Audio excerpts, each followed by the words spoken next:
Welcome to our first talk in our series to celebrate the New York Immigration Coalition's 35th anniversary.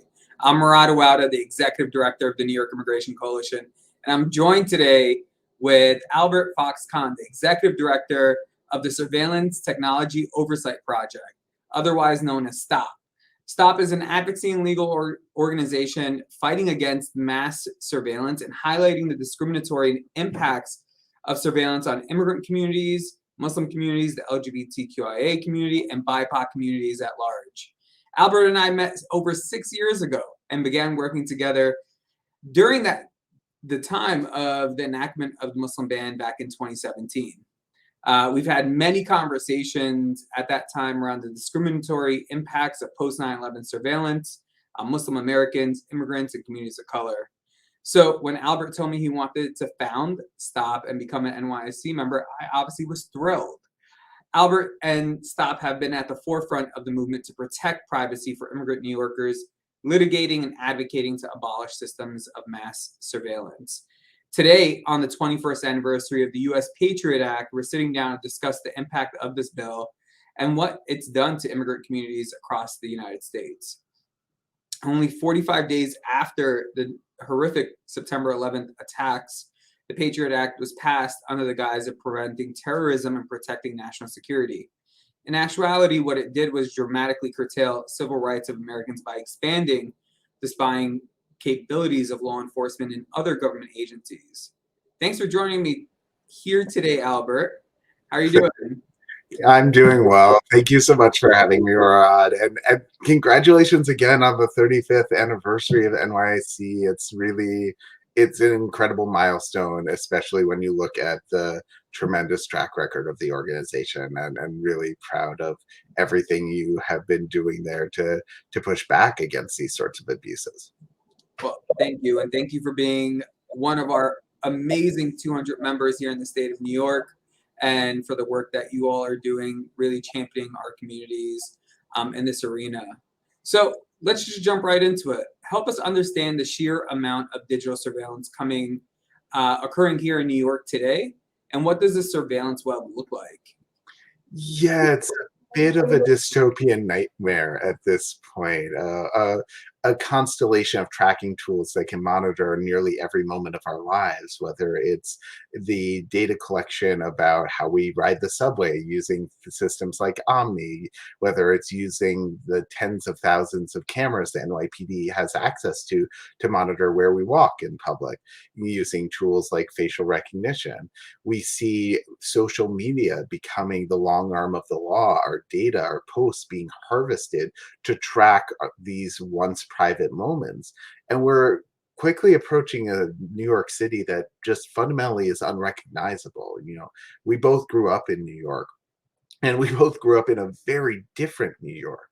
In the New York of my childhood, you could walk for hours, explore the city for days, and remain anonymous. That was one of the defining features of the city. It gave us a space to be ourselves, to explore our passions, and not to have to second guess at every moment who might be looking, who might be recording, and how they might use that data against us.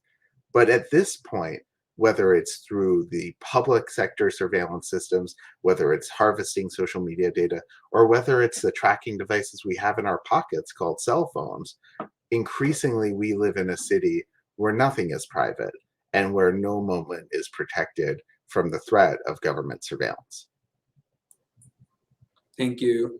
I was actually thinking back to the moment when I was having a conversation with a friend, and I was like, I really need to buy new sneakers.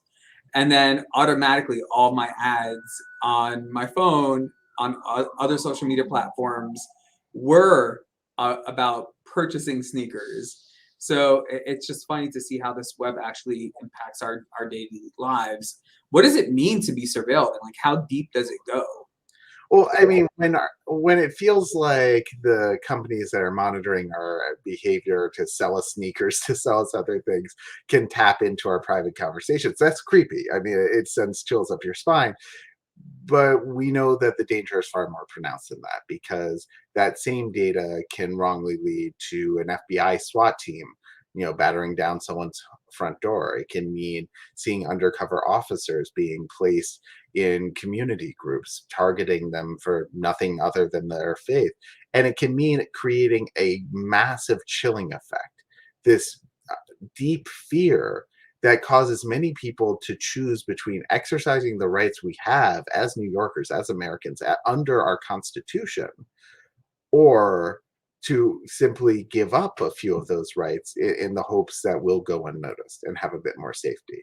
And that chilling effect, that is one of the things that breaks my heart, because I work with a lot of young clients, with a lot of young community activists and community members. I always hear from people who worry that, well, if I show up to this protest to push back against the Muslim ban, or to push back against, Governor Greg Abbott, or push back against any of the other countless injustices unfolding today, does that mean I'm putting my family at risk? Does that mean I'm putting myself at risk?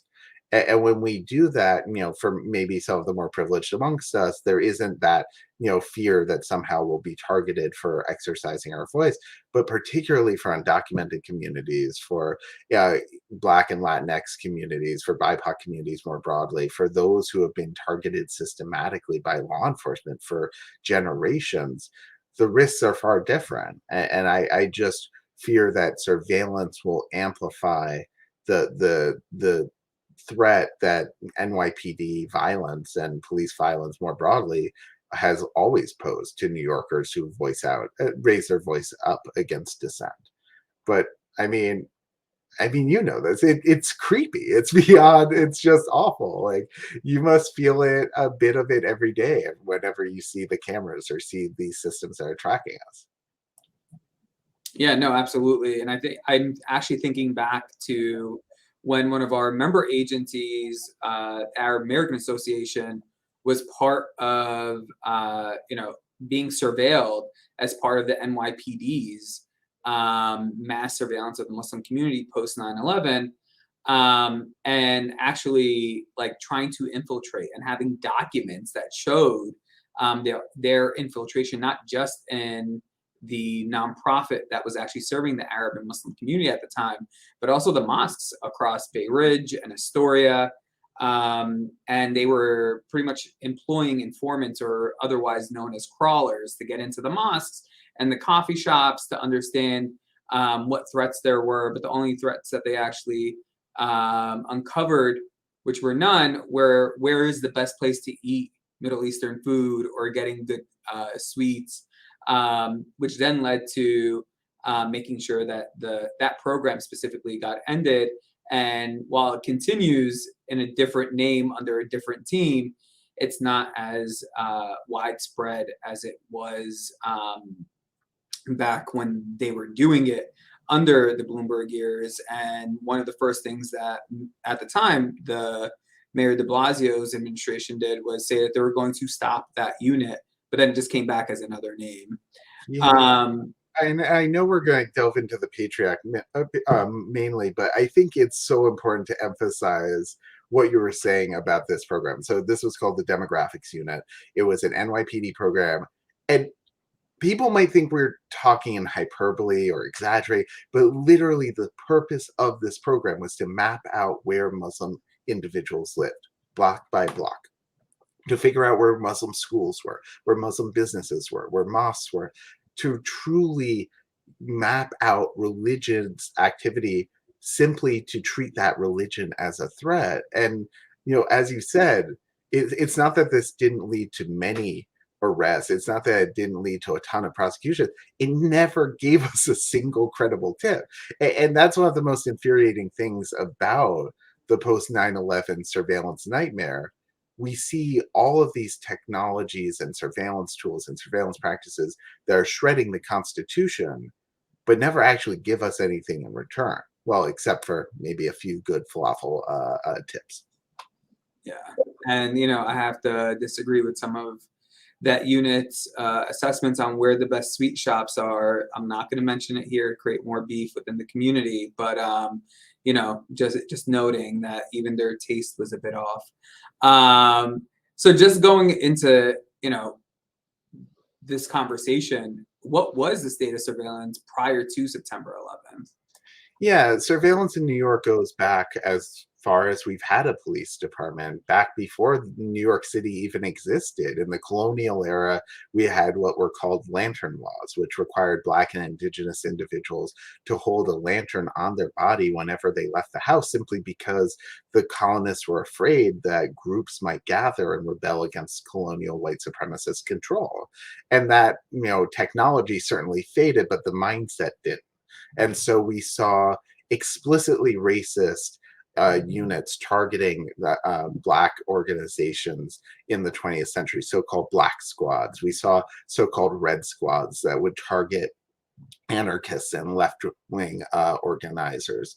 And we saw a growing array of surveillance tools being deployed in New York pre 9/11 under the auspices of fighting drugs. We had what was called HITA, the high intensity drug trafficking area, the first fusion center in New York that allowed the federal, state, and local governments to share information. And so pre 9/11 wasn't a panacea, but what we saw after the attack was it's just massive escalation. So at a high level, like as simple as possible, what was the U.S. Patriot Act and how did it impact New Yorkers and immigrant communities here in New York State?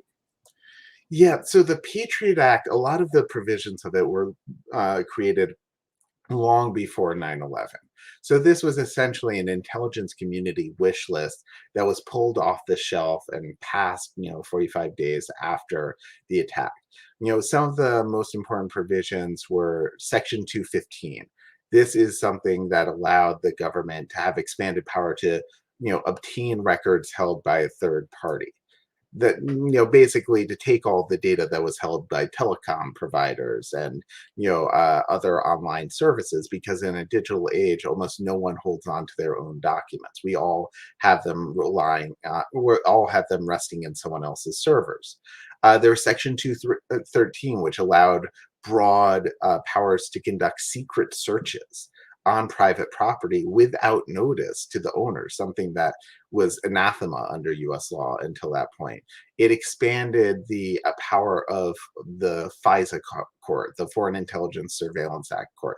This was something that had been created in the aftermath of Watergate, because prior to that point, the president and the intelligence agencies had basically had carte blanche to surveil almost anyone at almost any time.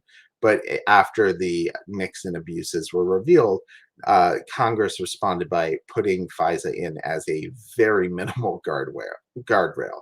And that guardrail became even more fraught in the aftermath of 9/11.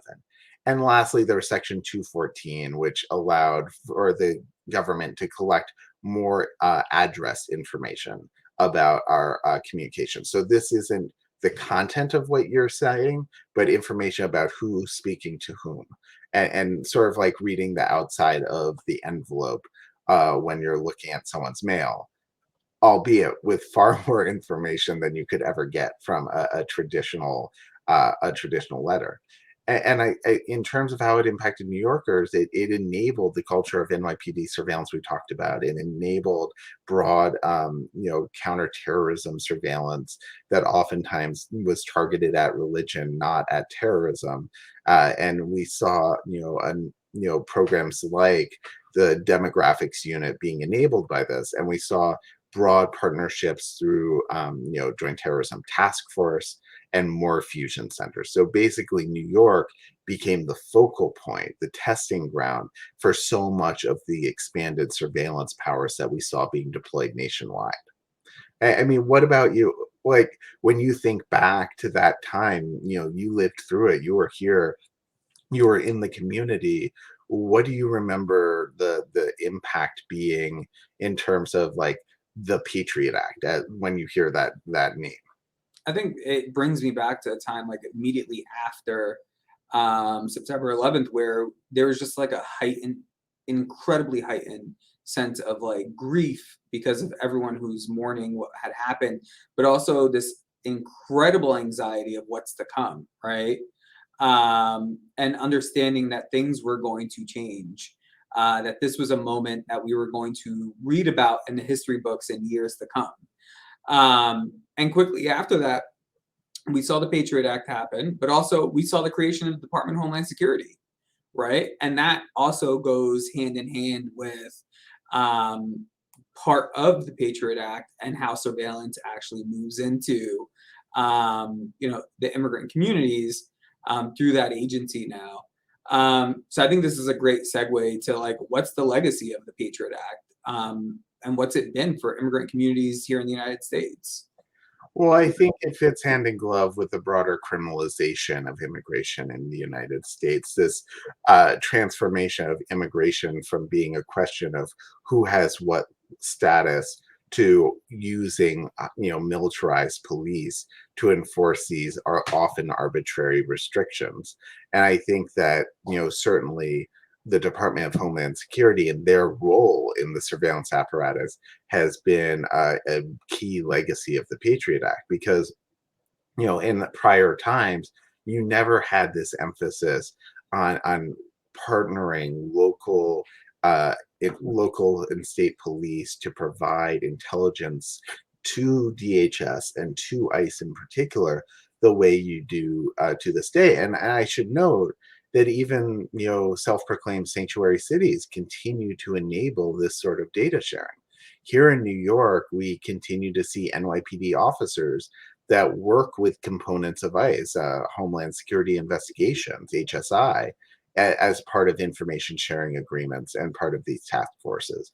And so I think it's really a key legacy of the Patriot Act has been this, you know, morphing of the criminal justice system into a anti-immigrant deportation machine fueled by data, enabled by intelligence agencies, and constantly being made into even more of a threat by the latest and most invasive technology. Yeah, absolutely. And I think that the addition here is like that's when also the 287G's agreement started, right? Where local and state PD can also then act as if they're federal immigration enforcement officers, and get involved in that, which has also been incredibly distressing to see, where people who need support from local police departments end up being afraid to actually engage with their local PD because of potential 287G agreement. And on your point about sanctuary cities, we do have a detainer's law, but it's not all encompassed, right? So even the city and NYPD, DOC are still working with ICE to transfer individuals between the city and ICE across the city across the past couple of years. And under the previous administration, we saw that list actually expand of you know things that would enable the city to transfer people from DOC custody to ICE custody. And I think it's just like, it's kind of stunning when you think about the last 21 years and just the scale of transformation. I mean, each one of these things on its own was really a massive shift. Even the terminology of having a Department of Homeland Security, people didn't talk about the homeland. People didn't talk about things in this term. We didn't even have this mental framework where we turned every single fear into an intelligence matter, and by that into a surveillance matter, and by that into an immigration enforcement matter. But that's been the pathway we were on. And so people always talk about the frog that doesn't hop out of the pot because you slowly raise the temperature. And I feel like things have come beyond a boil. And I think that it's way worse than a lot of us, even in the advocacy space, realize, because so many of the technologies that are being used today, both by local PD and by immigration agencies, we don't see them. We don't know about them. We don't even know they exist. And oftentimes we don't find out about them till years after they first were put in the field. So when we're talking about, the history of the Patriot Act and the implications for today, I'm worried that, 10 years from now, we'll be coming back for this event and we'll be talking about things that were going on right now, but we didn't find out about until years later. Yeah. Beyond 9/11, have there been other times when surveillance has escalated in the name of national security in the US? I mean, I feel like whenever people are afraid, we turn to surveillance. In the 1950s, there was such deep fear of what communists might do to the U.S. And you had McCarthyism and HUAC, the House Un-American Activities Committee. You had this broad effort by states to do the exact same thing. There were many HUACs, many anti-communist committees and state legislatures all around the country, and you had state police, FBI agents, and more hunting down people for simply exercising their First Amendment right to promote, their own political values.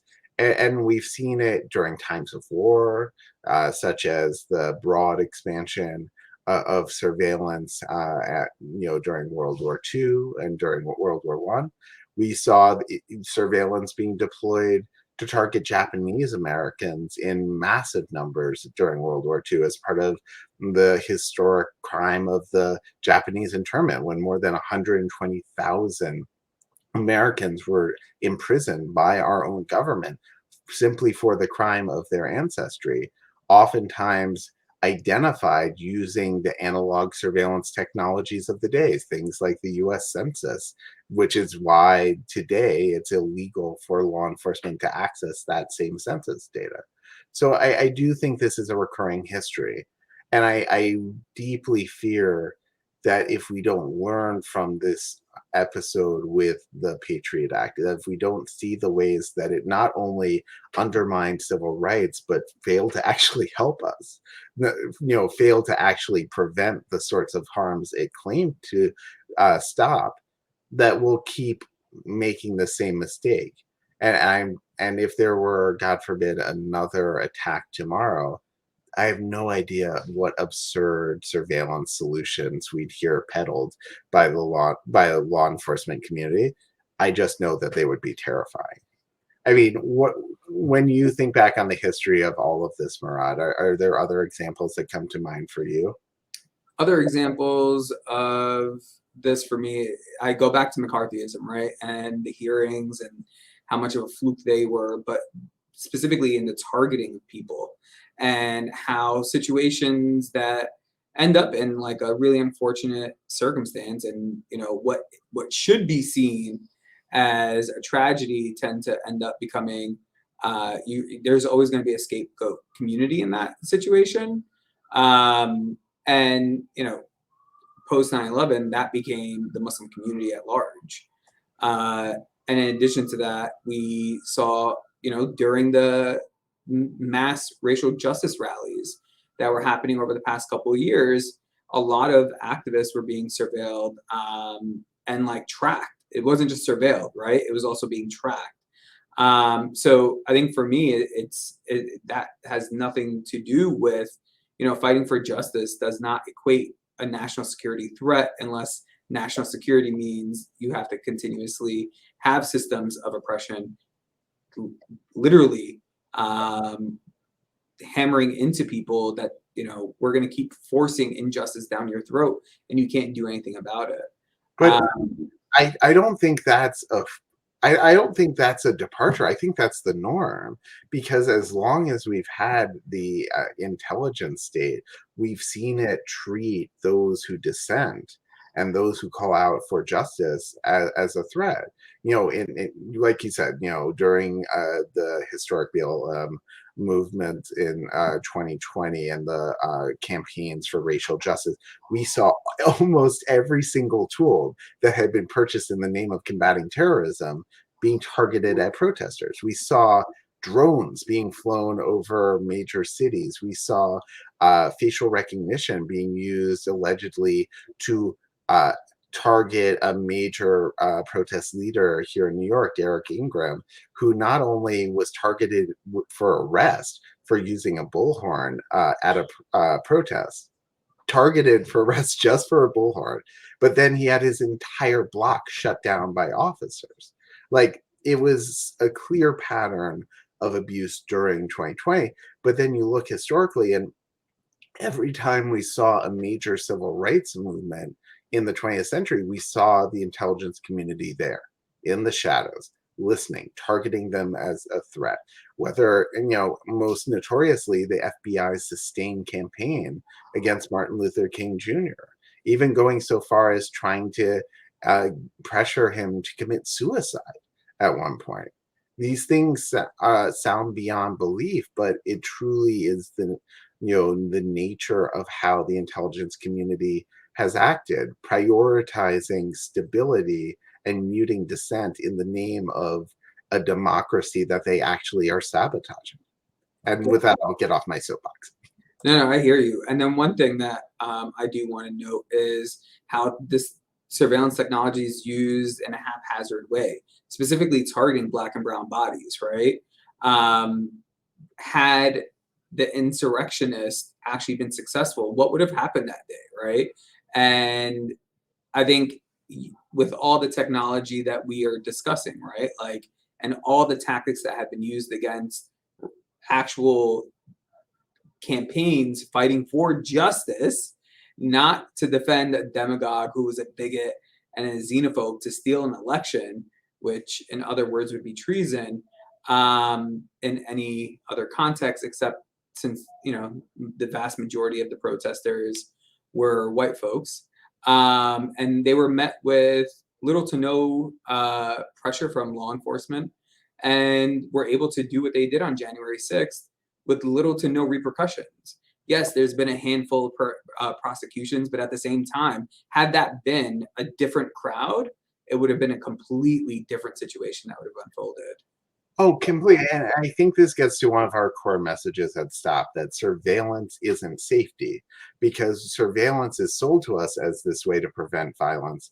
But all too often, it's just a way of memorializing violence after the fact, because, we aren't willing in this country to address people who are violent if they are white, if they're wealthy, if they're privileged. And that's what we saw on January 6th. That's what we see in so many cases. And so, I've written quite a bit about, my fears that people on the left in progressive circles will buy into the law enforcement narrative that we will need surveillance as a way to prevent the insurrectionists, even though there were people who were advertising the insurrection Literally. media on TV. They had T-shirts for sale in the National Mall that said January 6th, 2020, Civil War. This was something that was basically out in the open, and so I just don't. I don't understand the argument that somehow if we had more surveillance, we could have stopped the thing that we knew was coming, but just refused to address because the perpetrators were Oh no. Republicans.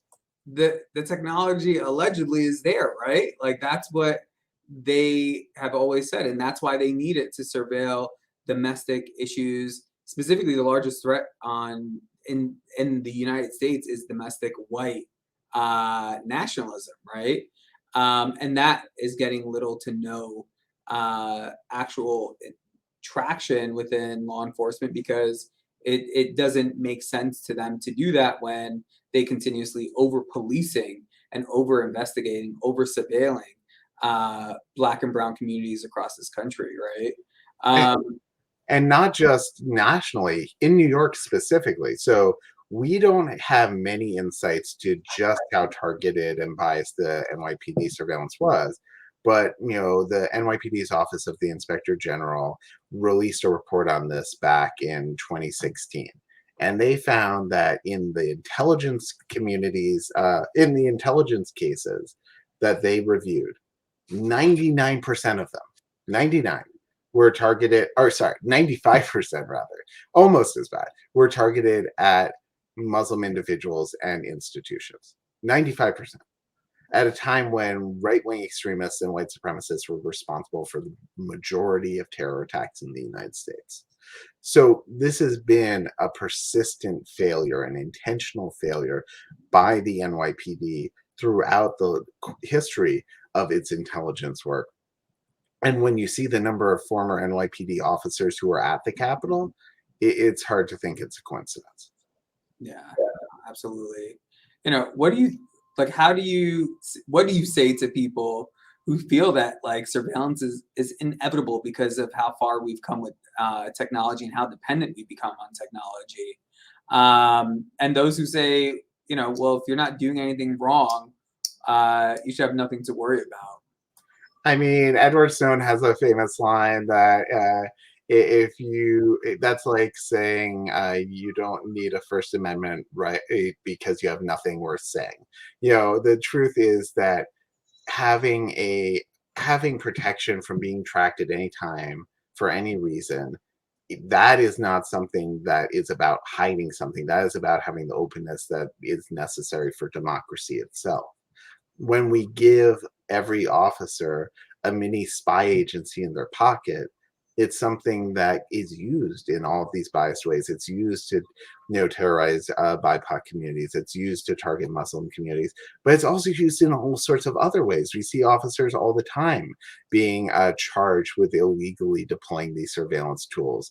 Whether it's to target people they're in romantic relationships with, or to go or for other nefarious purposes.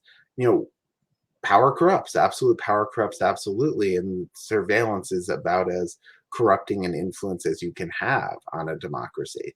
And as for the idea that somehow the technology controls the trajectory of our country, that is nonsense. That is easily debunked because you have to just look at countries around the world.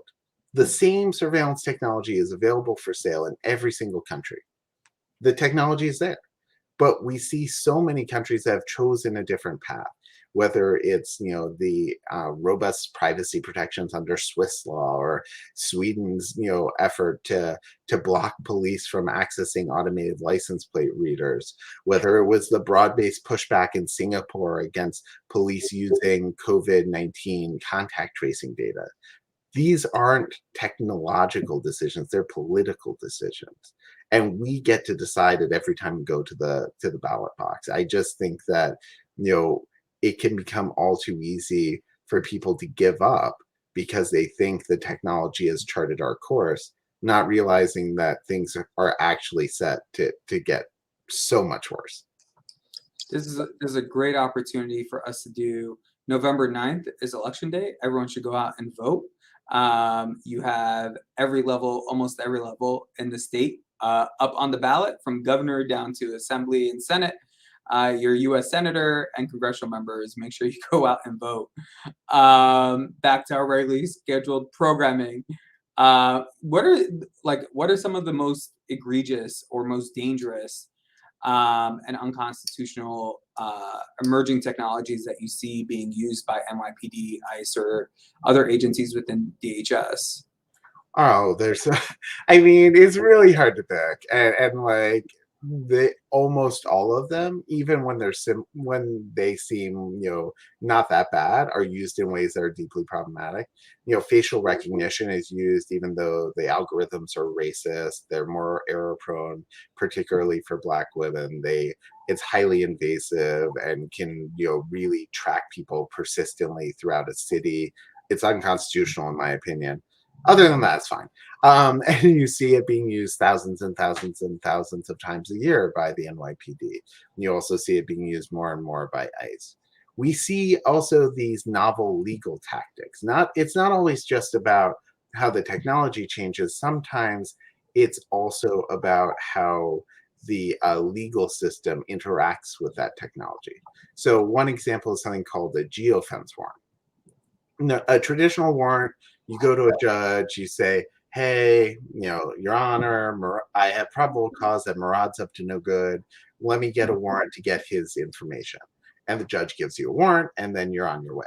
With a geofence warrant, it's different. Instead of getting one person's information, you're getting information for literally every single user of a service within a given area. So that could mean every Google user in a single room or in an entire city. And we've seen some of these warrants that can capture tens of thousands of people's data through one court order. And so that to me is one of the most chilling examples. because you can easily imagine how it can be used to target protesters, as it was during the BLM protests in 2020. You can imagine it being used to target reproductive care.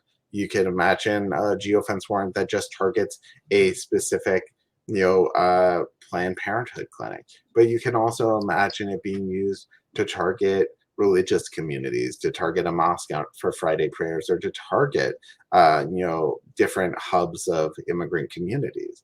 And these tools, for me, are just blatantly incompatible with democracy. What does it mean to be a sanctuary city or a sanctuary state when technologies are being deployed against New Yorkers like this every day? It means doing a lot better than we are. I mean, I think we would both agree that no matter what, no matter how you define a sanctuary city, it's a lot more than what New York has pulled off, right? Because it's not just saying that you can't actively enforce immigration matters with your local police. It doesn't just mean a detainer law. It means creating this firewall between the data that police use and collect for their investigations and immigration enforcement. So for me, it would mean pulling out of all of the Homeland Security investigation task forces, the ICE task forces that NYPD is part of. It would mean pulling out of fusion centers that are sharing information with ICE. It would mean changing New York's fingerprint database. So anytime someone's arrested, New York, the NYPD will run their fingerprints through a database, which is run by the state police, and that'll go to a database run by the FBI, and that'll be accessible to ICE. And these are all conscious design choices we have made. And we could do better, and we could choose a different path, and we could actually start to make sure that the data we collect isn't provided to immigration officials, particularly as we see this push for smart cities, technologies that collect even more data about more of us. What about for you? You must have some thoughts about how you define a sanctuary state. What do you think the cutoff would be? I think that it gets super deep within the data realm, right? Like making sure that no data from the state is being transferred, and I'm saying the state at that level because everyone feeds into other systems, right? So making sure that the systems below it aren't feeding beyond it, and that for you, if you're an immigration enforcement agency and you need data, that you're actually getting a judicial warrant for it, right? And that's why it's really critically important that the New York for All Act gets passed. And, thinking back to a couple of different bills at the city level, which we've worked on, right, together, Albert, what are some of the reforms that you think can help us at the local level and state level that can actually help curtail some of the surveillance we've been talking about?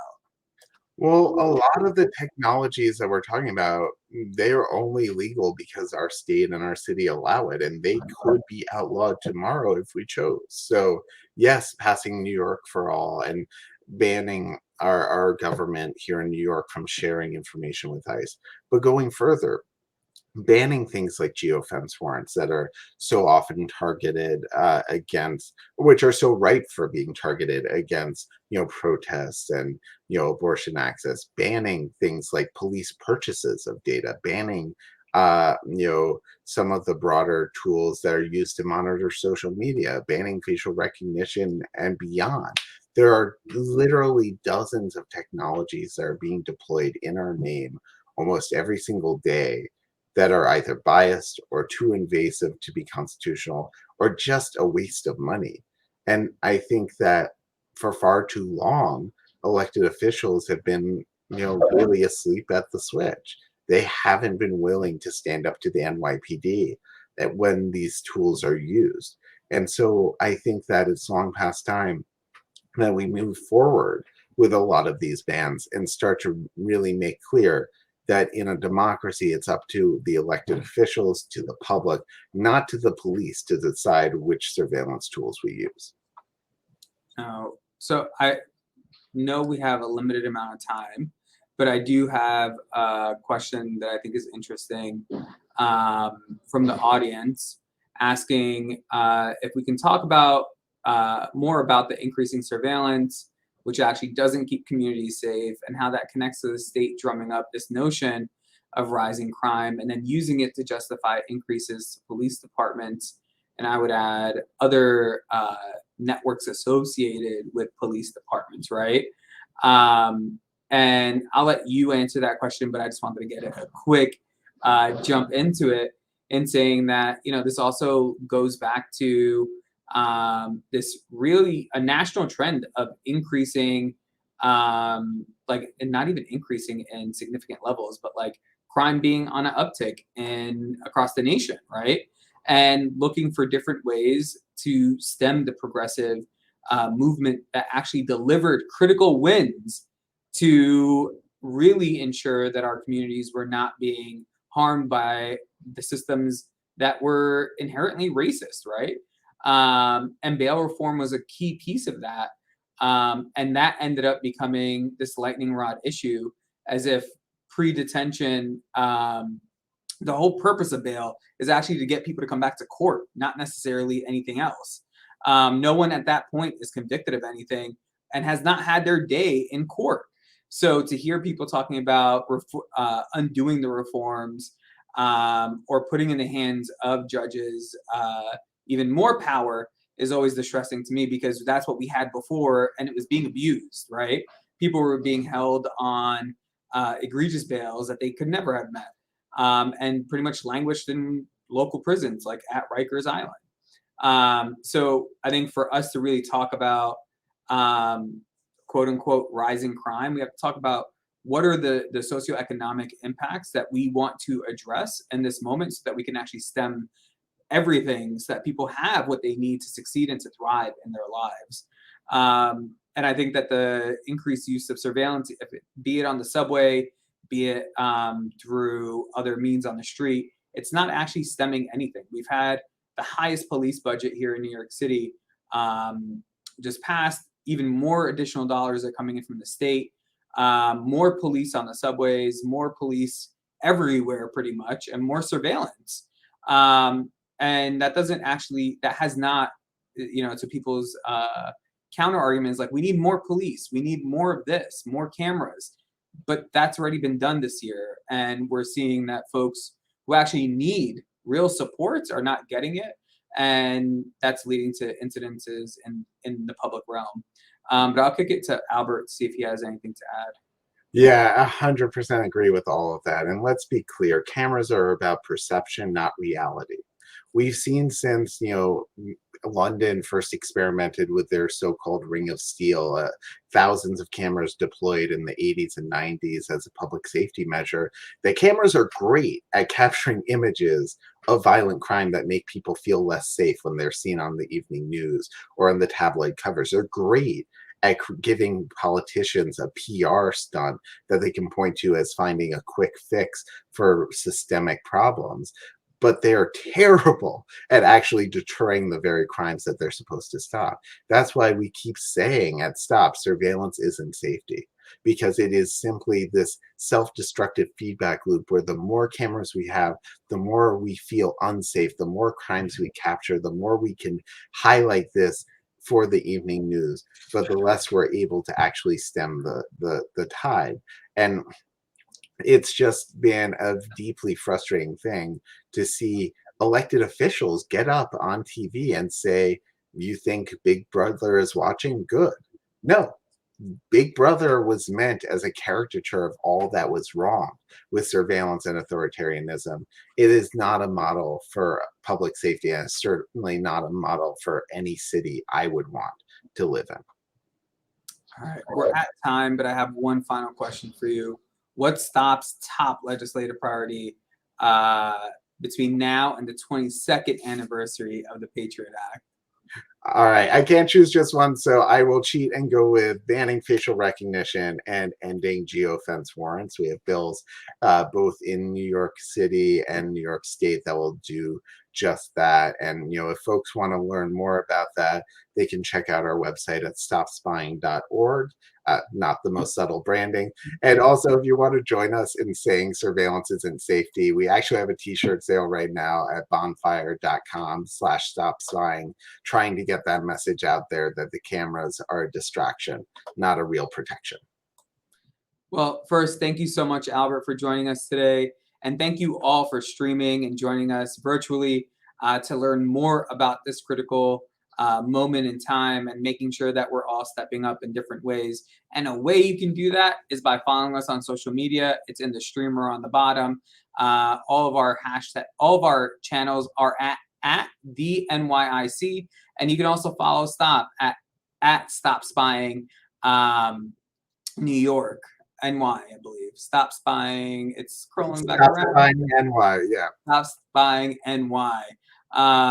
Thank you so much. We have a series of conversations that are going to be part of our celebrating our 35th anniversary. I hope you subscribe to our newsletter so you get all the up-to-date information. And thank you so much for joining us. Have a good night. Thank you, everyone.